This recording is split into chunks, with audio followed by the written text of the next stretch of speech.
जय हिंद साथियों, पुनः स्वागत है जीके की एक और क्लास। आज की क्लास में हम एमटीएस जीके की 1 से 8 सितंबर तक जितनी पारियां हो चुकी हैं उनके 100 प्रश्न जो कि इस वीडियो में कराए जाएंगे। और ये 100 प्रश्न इम्पोर्टेंट प्रश्न हैं क्योंकि 1 से लेकर 8 सितंबर तक की पारियों में जो भी प्रश्न आए हुए हैं सभी प्रश्न हैं, और इसमें से कुछ 11-12 सितंबर के भी प्रश्न हैं। तो आइए चलिए स्टार्ट करते हैं। उससे पहले हमारे चैनल को सब्सक्राइब जरूर कर लें। पहला प्रश्न आया था, ईंट से निर्मित सबसे पुराने मंदिरों में एक भीतरगांव किस राज्य में स्थित है।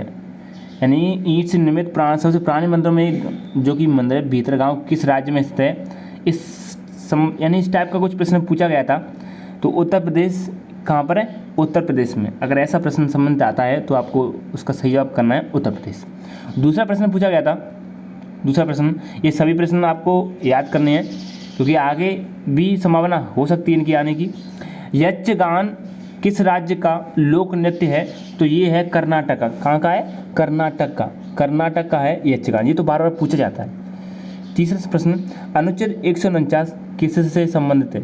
तो भारत के नियंत्रक और महालेखा परीक्षक के कर्तव्यों और शक्तियों से संबंधित है आर्टिकल 149। अब देखते हैं चौथा प्रश्न। चौथा प्रश्न है, T20 वर्ल्ड कप 2022 में सबसे ज़्यादा रन किस खिलाड़ी ने बनाए? तो विराट कोहली ने बनाए T20 वर्ल्ड कप 2022 में सबसे ज़्यादा रन। ये प्रश्न पूछा गया था और आगे आने वाली यानी एमटीएस की परीक्षाएं हुई उनमें भी पूछा जा सकता है क्योंकि स्पोर्ट्स से तो प्रश्न 12 रिपीटेशन होते हैं। पांचवा प्रश्न है, 15 अगस्त 1947 को भारत के प्रधानमंत्री पंडित जवाहरलाल नेहरू ने सबसे पहले तिरंगा झंडा किस पर फहराया? तो दिल्ली के लाल किले के लाहौरी गेट पर फहराया था पंडित जवाहरलाल नेहरू ने 15 अगस्त 1947 को। देखो ये प्रश्न ऐसे है कि दिल्ली के लाल किले पर फहराया लेकिन लाहौरी गेट पे, ऐसे प्रश्न ज़्यादा बनता था। अब छठवां प्रश्न देते हैं, नील नदी अपना जल किस सागर में, नील नदी जल अपना जल किस सागर में गिराती है? तो किस सागर में गिराती है नील नदी अपना जल? भूमध्य सागर में। किसमें? भूमध्य सागर में गिराती है नील नदी अपना जल। सातवां प्रश्न है, फीफा अंडर-17 महिला विश्व कप 2022 भारत के किस राज्य में नहीं हुआ था? तो ये कुछ ऐसा ही प्रश्न आया था। तो ये गुजरात राज्य में नहीं हुआ था। कुछ ऐसा प्रश्न पूछा गया था कि फीफा अंडर-17 महिला विश्व कप 3 राज्य दिए तो उसमें से एक राज्य नहीं दिया था। तो ये समझना, वो 3 राज्य आपको पता होना चाहिए, आप उन 3 राज्यों को याद कर लें। अगला देखते हैं, 8वां प्रश्न है, अनुच्छेद 44 है जो कि किससे संबंधित है? जो अनुच्छेद 44 है राज्य को पूरे भारत में एक समान नागरिकता संहिता लाने का निर्देश देता है। आर्टिकल 44 देता है कि भारत में एक समान नागरिकता होनी चाहिए, संहिता लाने का निर्देश देता है अनुच्छेद 44। अब देते हैं 9वां प्रश्न, पूर्व पश्चिम गलियारा आपस में किसको जोड़ते हैं? तो ये पूछा गया था कि पूर्व और पश्चिम के जो गलियारे हैं आपस में किसको जोड़ते हैं? तो ये असम के सिलचर से गुजरात की पोरबंदर को जोड़ते हैं। असम के सिलचर से गुजरात के पोरबंदर को। 10वां प्रश्न था, थोड़ा फास्ट चलना पड़ेगा क्योंकि 100 प्रश्न है। चीन की आधिकारिक भाषा कौन सी है? तो मंदारिन है चीन की आधिकारिक भाषा। कौन सी है? मंदारिन है। अब देखते हैं 11वां प्रश्न है। 11वां प्रश्न था, रामकृष्ण मिशन की स्थापना किसने की? तो स्वामी विवेकानंद के द्वारा की गई थी। रामकृष्ण मिशन की स्थापना स्वामी विवेकानंद के द्वारा की गई थी। अब देखते हैं इससे आगे प्रश्न 12 वाला, कुमुदनी, कौन सा प्रश्न है? 12 वाला, कुमुदनी लकिया शोभना नारायण किस नृत्य से संबंधित हैं? तो कथक से हैं। कौन कौन? कुमुदनी, लकिया, शोभना, ये सब कथक नृत्य से संबंधित हैं। अब देखते हैं इससे आगे प्रश्न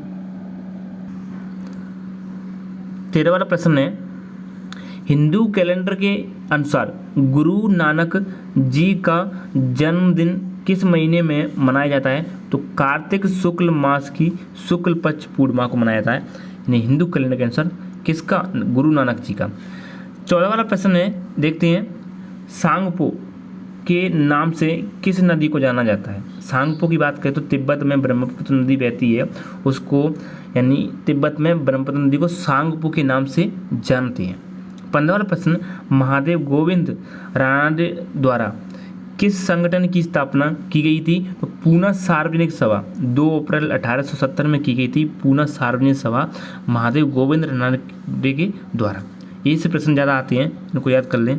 16वां प्रश्न है, कमलेश्वर प्रसाद सक्सेना को 2023 में साहित्य अकादमी पुरस्कार किस हिंदी उपन्यास के लिए दिया गया था? तो कितने पाकिस्तान? कमलेश्वर प्रसाद सक्सेना को दिया गया था कि कितने पाकिस्तान जो उपन्यास है उसके लिए दिया गया था कमलेश्वर प्रसाद सक्सेना को 2023 में।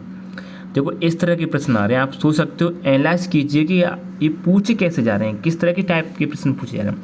17वां प्रश्न था, किसका उपयोग मूल्यह्रास सहित अर्थव्यवस्था में वस्तुओं और सेवाओं के कुल उत्पादन को मापने के लिए किया जाता है? जीडीपी का, यानी मूल्यह्रास सहित अर्थव्यवस्था में वस्तुओं और सेवाओं के कुल उत्पादन को मापते हैं, वो जीडीपी मापती है। अब देखते हैं 18वां प्रश्न। 18वां प्रश्न था, ईरानी कप 2022-23 भारत के किस राज्य में हुआ था? तो ये हुआ मध्य प्रदेश में। किस राज्य में? मध्य प्रदेश में हुआ था ईरानी कप 2022-23 में। 19वां प्रश्न है, सौरव गांगुली की आत्मकथा का क्या नाम है? सौरव गांगुली की जो आत्मकथा है, a century is not enough, हाँ, a century is not enough, ये थी सौरव गांगुली की आत्मकथा, जी सेंचुरी इज नॉट एनफ। अब देखते हैं 20वां प्रश्न, नरेंद्र मोदी स्टेडियम किस राज्य में स्थित है? तो गुजरात के अहमदाबाद में, जो गुजरात है ना उसमें है नरेंद्र मोदी स्टेडियम। अब देखते हैं 21वां प्रश्न पूछा गया था, लॉन्ग वॉक टू फ्रीडम किसकी आत्मकथा है? तो नेल्सन मंडेला की। जो बड़े बड़े जो महान व्यक्ति हैं उनकी आपको पुस्तक या आत्मकथा तो आपको याद करनी है, क्योंकि आत्मकथा से पुस्तक से एक प्रश्न जरूर बनता है, या तो करंट की या पर किसी महान व्यक्ति की आत्मकथा। अब देखते हैं 22वां प्रश्न। 22वां पूछा गया था, किसने अश्वशक्ति का प्रतिपादन किया था? तो स्कॉटलैंड के जेम्स वॉट ने किया था। किसने ने अश्वशक्ति का? स्कॉटलैंड के जेम्स वॉट ने। 23वां प्रश्न था, कौन सा नृत्य डंडारी का हिस्सा है जो दिवाली के बाद गौड़ जनजाति द्वारा किया जाता है? घुसाड़ी। कौन सा? घुसाड़ी नृत्य जो कि डंडारी का हिस्सा दिवाली के बाद गौड़ जनजाति द्वारा किया जाता है। ये प्रश्न नृत्य वाले तो बहुत ज़्यादा पूछे जाते हैं। 24वां प्रश्न है, ग्रैमी पुरस्कार जीतने वाली भारत की कौन सी पहली महिला है? तो ग्रैमी पुरस्कार की बात करें तन्वी शाह है। कौन सी है? तन्वी शाह है, जो कि पहली महिला ग्रैमी पुरस्कार जीतने वाली है, तन्वी शाह। 25वां है, ट्राइसेम प्रोग्राम की शुरुआत कब हुई थी? तो 15 अगस्त 1979 को हुई थी। ट्राइसेम प्रोग्राम की शुरुआत हुई थी 15 अगस्त 1979। ये प्रश्न पूछे गए हैं। आप देखते हैं 26वां प्रश्न, ये तो सबको पता है, पानीपत का तीसरा युद्ध कब हुआ था? तो 14 जनवरी 1761 को। अब यहाँ पर डेट पूछी जाती है, 1761 नहीं, जो आप यानी उस चारों ऑप्शन में आपको डेट देंगे, 13 जनवरी, 14 जनवरी, 15 जनवरी, 1761। तो आपको कन्फ्यूजन नहीं होना, आपको डेट कन्फर्म याद करनी है। 27वां प्रश्न देखते हैं, गोवा और नोवा मुंडी लो एस के खनन के लिए प्रसिद्ध है और ये किस राज्य में स्थित है? तो झारखंड में है गोवा नोवा मुंडी, जो कि लो एस के लिए प्रसिद्ध है। ओके, अब देखते हैं 28वां प्रश्न में क्या पूछा गया था। 28वां प्रश्न में पूछा गया, भारत के दोनों सदनों का चुनाव कौन करवाता है? तो जो भारत के दोनों सदन होते हैं, भारतीय चुनाव आयोग करवाते हैं। भारत के दोनों सदनों का चुनाव करवाते हैं भारतीय चुनाव आयोग। अब 29वां प्रश्न पूछा था, अफगानिस्तान की आधिकारिक भाषा कौन सी है? तो दारी और पश्तो है अफगानिस्तान की आधिकारिक भाषा। एक भाषा पूछ ली जाती है कभी कभार कि इस देश की कौन सी आधिकारिक भाषा है, इस तरह से। अब देखते हैं 30वां प्रश्न। 30वां प्रश्न है, बप्पी लाहिड़ी का जन्म कहाँ हुआ था? तो पश्चिम बंगाल में हुआ था। बप्पी लाहिड़ी का जन्म हुआ था पश्चिम बंगाल में। ऐसे प्रश्न आते हैं। 31वां, स्वयं सहायता समूह बैंक लीकेज कार्यक्रम किसके द्वारा शुरू किया गया? नाबार्ड द्वारा किया गया था स्वयं सहायता समूह बैंक लीकेज कार्यक्रम। अब देखते हैं 32वां प्रश्न। 32वां प्रश्न है 32वां प्रश्न है, भारत में कौन सी जलवायु होती है? तो भारत में जो जलवायु होती है उष्णकटिबंधीय मानसूनी जलवायु होती है। उष्णकटिबंधीय मानसूनी जलवायु। अब 33वां प्रश्न है, मौर्य वंश में बिंदुसार के बाद कौन सा शासक बना? तो अशोक बना था मौर्य काल में, बिंदुसार के बाद अशोक बना था। 34वां प्रश्न देखते हैं।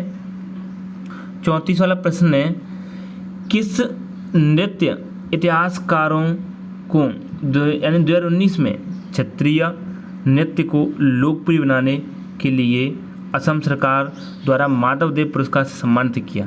यानी ये पूछा गया था कि किस नृत्य इतिहासकार को, यानी कौन से नृत्य इतिहासकार को 2019 में क्षत्रिय नृत्य को, जो क्षत्रिय नृत्य है जो कि असम में, उसको लोकप्रिय बनाने के लिए असम सरकार ने माधव देव पुरस्कार दिया था सुनील कोटारी को, डॉक्टर सुनील कोटारी को दिया गया था।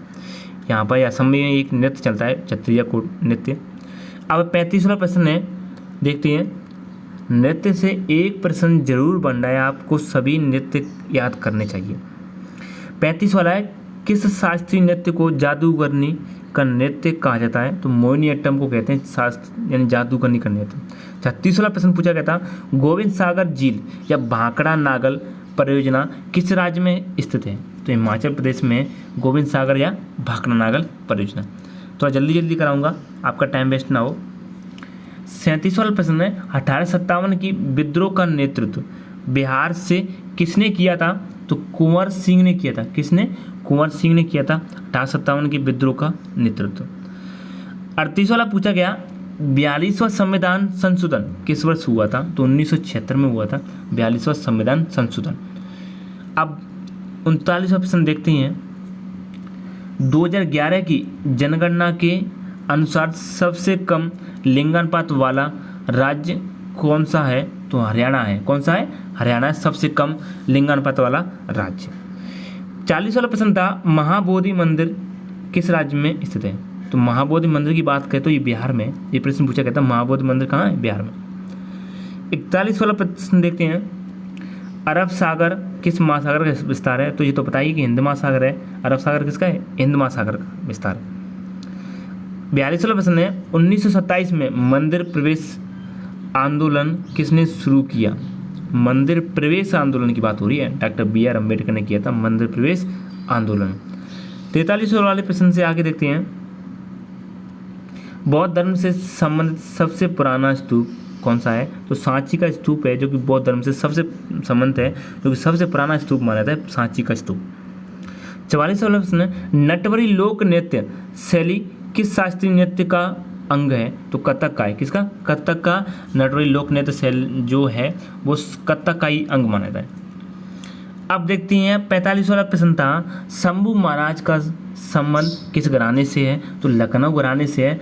लखनऊ घराने से संबंध किसका? शंभू महाराज का। अब 46वें पुस्तक है एक अनटचेबल पुस्तक के लेखक कौन है? तो मुल्क राज आनंद हैं। अनटचेबल पुस्तक के लेखक कौन है? मुल्क राज आनंद। 47 वाले प्रश्न को देखते हैं। 47 वाला प्रश्न है, बुद्ध पूर्णिमा हिंदू कैलेंडर के अनुसार किस महीने में मनाया जाता है? तो बैसाख माह की पूर्णिमा को मनाते हैं। कौन? किसको? बुद्ध पूर्णिमा को, बैसाख माह की पूर्णिमा को। ये क्या है? हिंदू कैलेंडर के अनुसार पूछा गया। 48 वाला प्रश्न था, भारत ने किस देश को हराकर महिला जूनियर हॉकी एशिया कप 2023 का खिताब जीता? तो किसने जीता? दक्षिण कोरिया ने। भारत ने किस देश को हराकर महिला जूनियर हॉकी विश्व कप का खिताब जीता? तो दक्षिण कोरिया को हराकर भारत ने, जो कि जूनियर हॉकी, महिला जूनियर हॉकी की बात हो रही है, 2023 का खिताब जीता भारत ने दक्षिण कोरिया को हराकर। अब देखते हैं इससे आगे प्रश्न है 49 वाला, born again on the mountain किसकी आत्मकथा है?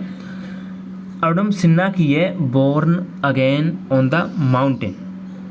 50 वाला प्रश्न है, पंडित रविशंकर कौन सा वाद्य यंत्र बजाते हैं? तो सितार वादक बजाते हैं पंडित रविशंकर।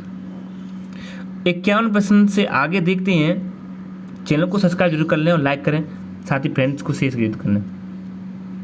अनुसूचित जाति और अनुसूचित जनजाति विधेयक 2022 किस राज्य से संबंधित है? तो उत्तर प्रदेश से है अनुसूचित जनजाति और अनुसूचित जनजाति विधेयक। आपको ऐसे याद करना है कि कोई प्रश्न छूटा नहीं चाहिए। बावन वाला प्रश्न है, बिरसा मुंडा अंतर्राष्ट्रीय हॉकी स्टेडियम है जो कि कहाँ पर है, उड़ीसा में। किस राज्य में स्थित है, तो उड़ीसा राज्य में स्थित है बिरसा मुंडा हॉकी अंतर्राष्ट्रीय स्टेडियम। अब देखते हैं इससे आगे प्रश्न है 53 वाला प्रश्न है, संकीर्तन और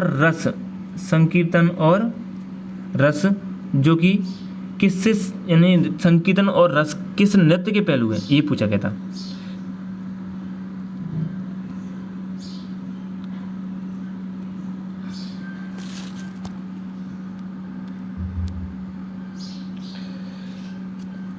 तिरपन वाला प्रश्न देखते हैं, संकीर्तन और रस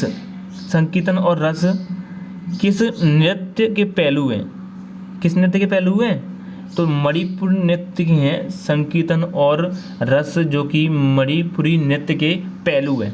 54 वाला पूछा गया था, अक्टूबर 2023 में 37वें राष्ट्रीय खेलों का आयोजन कहाँ किया जाएगा, तो गोवा में किया जाएगा 37वें राष्ट्रीय खेलों का आयोजन। इसे आगे देखते हैं 55 वाला प्रश्न, मुंबई क्षेत्र में कौन से संसाधन अधिक हैं, तो तेल उत्पादन और प्राकृतिक गैस जो कि मुंबई में अधिक है। 56 वाला प्रश्न, मौलिक कर्तव्य पूछे गए थे कि किस अनुच्छेद में है, मौलिक कर्तव्य किस अनुच्छेद में है, तो 51 में है मौलिक कर्तव्य। 57 वाला प्रश्न देखते हैं, 57 वाला प्रश्न है, पुरुष हैंडबॉल में बॉल का भार यहाँ पर भार है जी, भार कितना होता है, तो 425 से 475 ग्राम होता है। यानी ये स्पोर्ट्स से प्रश्न पूछे जा रहे हैं, हैंडबॉल या फुटबॉल, इनके भार भी कभी कभार पूछ लिए जाते हैं, आपको याद कर लेने हैं। 58वां प्रश्न था, गैटो सोरा बैडमिंटन खिलाड़ी भारत के किस राज्य से संबंधित हैं, अरुणाचल प्रदेश से हैं। गैटो सोरा बैडमिंटन जो खिलाड़ी हैं वो अरुणाचल प्रदेश से संबंधित हैं। इससे आगे देखते हैं 59 वाला प्रश्न, भारत रत्न पुरस्कार प्राप्त करने वाले भूपेन हजारिका का किस क्षेत्र में प्रसिद्ध है, यानी किस क्षेत्र में प्रसिद्ध है, कौन, भूपेन हजारिका, भारत रत्न दिया गया था इन्हें, संगीत के क्षेत्र में प्रसिद्ध है भूपेन हजारिका। ऐसे प्रश्न आपको याद करना है। ऐसे भी आ सकता है कि संगीत के क्षेत्र में किस व्यक्ति को भारत रत्न पुरस्कार दिया गया है, तो भूपेन हजारिका को। 60 वाला प्रश्न है, सुंदरवन डेल्टा किस प्रकार की वनस्पति पाई जाती है, सुंदरवन डेल्टा में मैग्रोवन पाए जाते हैं सुंदरवन डेल्टा में। 61 वाला प्रश्न देखते हैं इससे आगे, राज्य चुनाव आयोग की नियुक्ति कौन करता है, तो राज्यपाल करता है राज्य चुनाव आयोग की नियुक्ति। 62 वाला, भारत में खारे पानी की झील सबसे बड़ी कौन सी है, सिंपल सा क्वेश्चन है ये, तो यानी ईजी है, चिल्का झील है, चिल्का झील जो कि सबसे खारे पानी की बड़ी झील है। इसे आगे देखते हैं, थोड़ा जल्दी चलना है। 2011 की जनगणना के अनुसार किस राज्य और केंद्र शासित प्रदेश का साक्षरता दर सबसे अधिक रहा, केरल और लक्षद्वीप। अब ये प्रश्न आ रहा है कि साक्षरता दर किस केंद्र शासित प्रदेश का या किस राज्य का अधिक रहा, किसका कम रहा, ये आपको याद करना है। जनसंख्या किस राज्य की अधिक है, किस केंद्र शासित प्रदेश की अधिक है, किसकी कम है, किस केंद्र शासित प्रदेश की कम है, ऐसे आपको याद करने हैं। 64वां प्रश्न देखते हैं, हिमाचल सरकार ने डेयरी प्रोडक्ट के लिए कौन सी योजना शुरू की, तो हिमगंगा योजना शुरू की थी हिमाचल सरकार ने डेयरी प्रोडक्ट के लिए, हिमगंगा योजना। 65 वाला प्रश्न देखते हैं, कालिदास सम्मान किस राज्य सरकार द्वारा दिया जाता है, तो मध्य प्रदेश द्वारा दिया जाता है कालिदास सम्मान। 66 वाला प्रश्न देखते हैं, अप्रैल 1929 में विधानसभा में बम किसने फेंका, भगत सिंह और बटुकेश्वर दत्त ने फेंका था 1929 में। 66 वाला प्रश्न है, अप्रैल 1929 में विधानसभा में किसने बम फेंका, भगत सिंह और बटुकेश्वर दत्त। अब इससे आगे देखते हैं 67 वाला प्रश्न देखते हैं, गुरु कल्याण सुंदरम पिल्लई किस शास्त्रीय नृत्य से संबंधित हैं, भरतनाट्यम से संबंधित हैं। गुरु कल्याण सुंदरम पिल्लई शास्त्रीय नृत्य से संबंध बहुत प्रश्न आते हैं, इनको आपको याद करना है। 68 वाला प्रश्न है, झारखंड में पशुओं या पशुओं की संपदा का गुणगान करने के लिए कौन सा पर्व मनाया जाता है? तो सोहराई पर्व मनाया जाता है झारखंड में पशुओं की संपदा के लिए। कौन सा? सोहराई पर्व। 69वां प्रश्न देखते हैं। देखो ये नृत्य से संबंधित प्रश्न है ना, आप गूगल पर टाइप करना सब भारत के सभी नृत्य, उसमें से याद करना, क्योंकि सभी नृत्य आपको किसी किताब में नहीं मिलेंगे, आपको गूगल में मिल जाएंगे। गूगल विकिपीडिया से आपको याद करने हैं, वहाँ से आप याद कर लेना, एक भी नृत्य नहीं छूटेगा। 69वां वाला प्रश्न देखते हैं। 15 अगस्त 1947 को भारत स्वतंत्र हुआ, तब भारत के वायसराय कौन थे? तो लॉर्ड माउंटबेटन थे भारत के वायसराय, जब 15 अगस्त 1947 को भारत आज़ाद हुआ था। 70वां वाला प्रश्न है, गुरुचरण किस खेल से संबंधित है?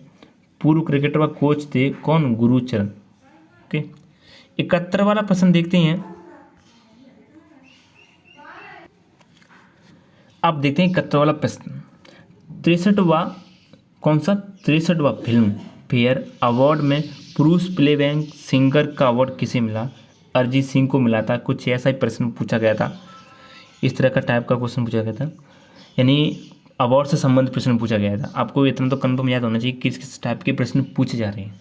तो कोई एग्जैक्टली क्वेश्चन हमें पूर्ण रूप से नहीं मिल पाते हैं, लेकिन हम क्योंकि ऑनलाइन पेपर होता है उसमें पूर्ण रूप से सभी क्वेश्चन नहीं मिल पाते, थोड़ा मिलता जुलता मिल जाता है, पर लेकिन ये प्रश्न आए हुए हैं, एग्जैक्ट हैं, ये समझना।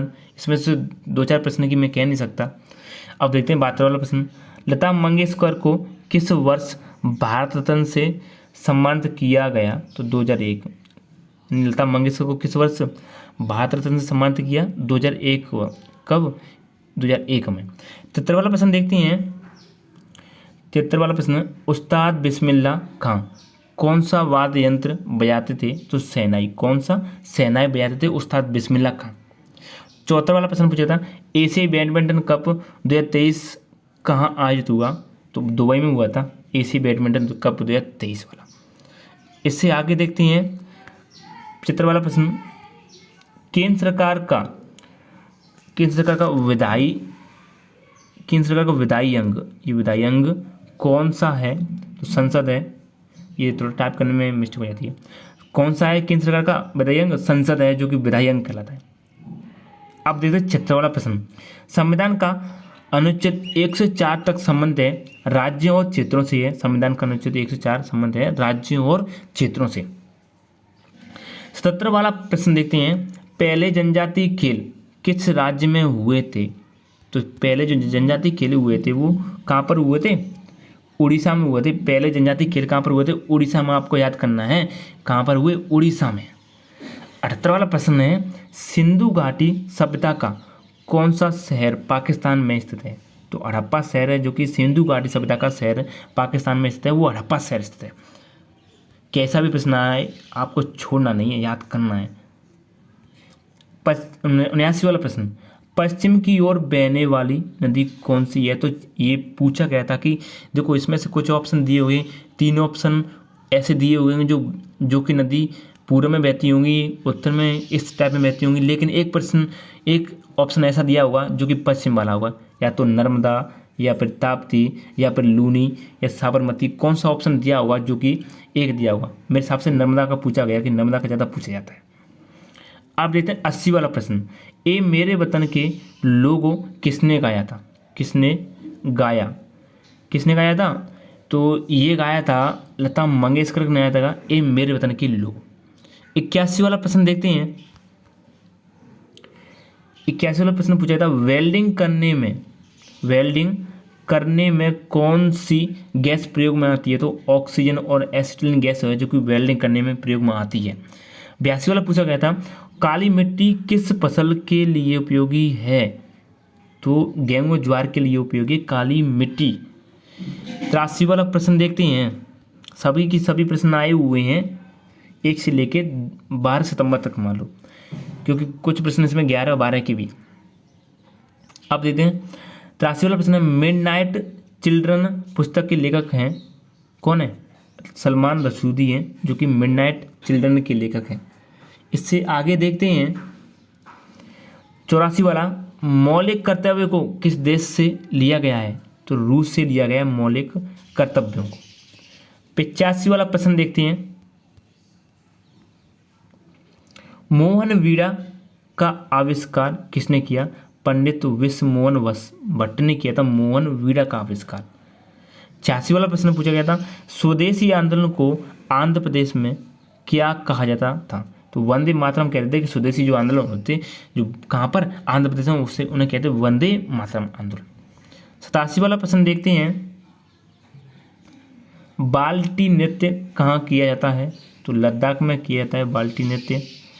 88 वाला प्रश्न था, विश्व का सबसे बड़ा ऊंट मेला कहाँ आयोजित होता है? तो राजस्थान में पुष्कर में होता है, जो कि विश्व का सबसे बड़ा ऊंट मेला माना जाता है। 89 वाला प्रश्न देखते हैं, फीवा बास्केटबॉल प्रतियोगिता 2023 कहाँ हुई? तो फिलीपींस, जापान और कहाँ हुई? इंडोनेशिया। फिलीपींस, जापान और इंडोनेशिया में हुई थी फीवा बास्केटबॉल प्रतियोगिता 2023 वाली। 90 वाला प्रश्न है, तोताई हिंद और कव्वाली के जन्मदाता के रूप में किसे जाना जाता है? अमीर खुसरो को कहते हैं, जाना जाता है तोताई हिंद और कव्वाली के जन्मदाता के रूप में। 51 वाला प्रश्न देखते हैं, डोमार सिंह कुंवर को कौन सा अवार्ड दिया? तो पद्मश्री दिया था डोमार सिंह कुंवर को। 52वां वाला प्रश्न, 36वें राष्ट्रीय खेल कहाँ हुए?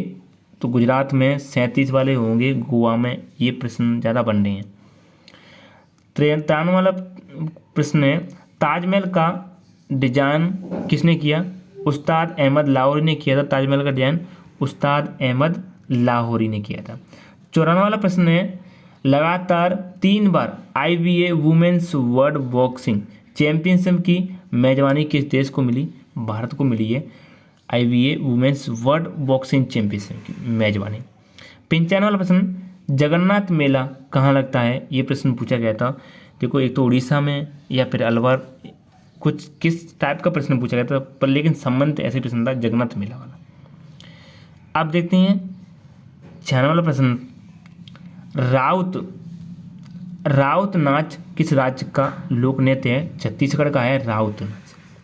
97 वाला प्रश्न है, नवरे त्योहार कब मनाया जाता है? तो चैत्र महीने मनाते हैं नवरे त्योहार। 98 वाला प्रश्न देखते हैं, रोजर फेडरर का संबंध किस खेल से है? तो टेनिस से है रोजर फेडरर का संबंध। 2 प्रश्न और रह गए इस क्लास के। वायुमंडल की सबसे ठंडी परत कौन सी है? मध्यमंडल है, जो कि वायुमंडल की सबसे ठंडी परत होती है मध्यमंडल। 100वां प्रश्न, सती प्रथा का अंत कब हुआ? 4 दिसंबर 1829 को हुआ था सती प्रथा का अंत। ये प्रश्न थे 100, जो कि 1 से लेकर 12 लगभग 12 सितंबर तक के प्रश्न हैं। 100 इंपोर्टेंट प्रश्न जो कि आए हैं, और जितनी भी पारियां होंगी SSC MTS की आगे, उन सभी में ये प्रश्न पूछे जा सकते हैं। तो इसलिए आपको याद करनी है और इस क्लास को ज़्यादा से ज़्यादा शेयर करना है, लाइक करना है, और साथ ही चैनल पर नए तो सब्सक्राइब जरूर करना है। इसमें से आपको एनालाइज करना है। देखो, प्रश्न एक तो नृत्य से बहुत ज़्यादा आ रहे हैं, स्पोर्ट्स से आ रहे हैं, किस खिलाड़ी, कप, एक अवार्ड से आ रहे हैं। ये तीनों चीज़ें आपको याद करनी है। तो इसी तरह की क्लासेस चलती रहेंगी। तो तब तक अपना ख्याल रखिए। Thank you. मिलते हैं और इससे आगे प्रश्न लाने की, यानी 12 सितंबर से आगे 100, 200 जितने बनेंगे उतने। Thank you.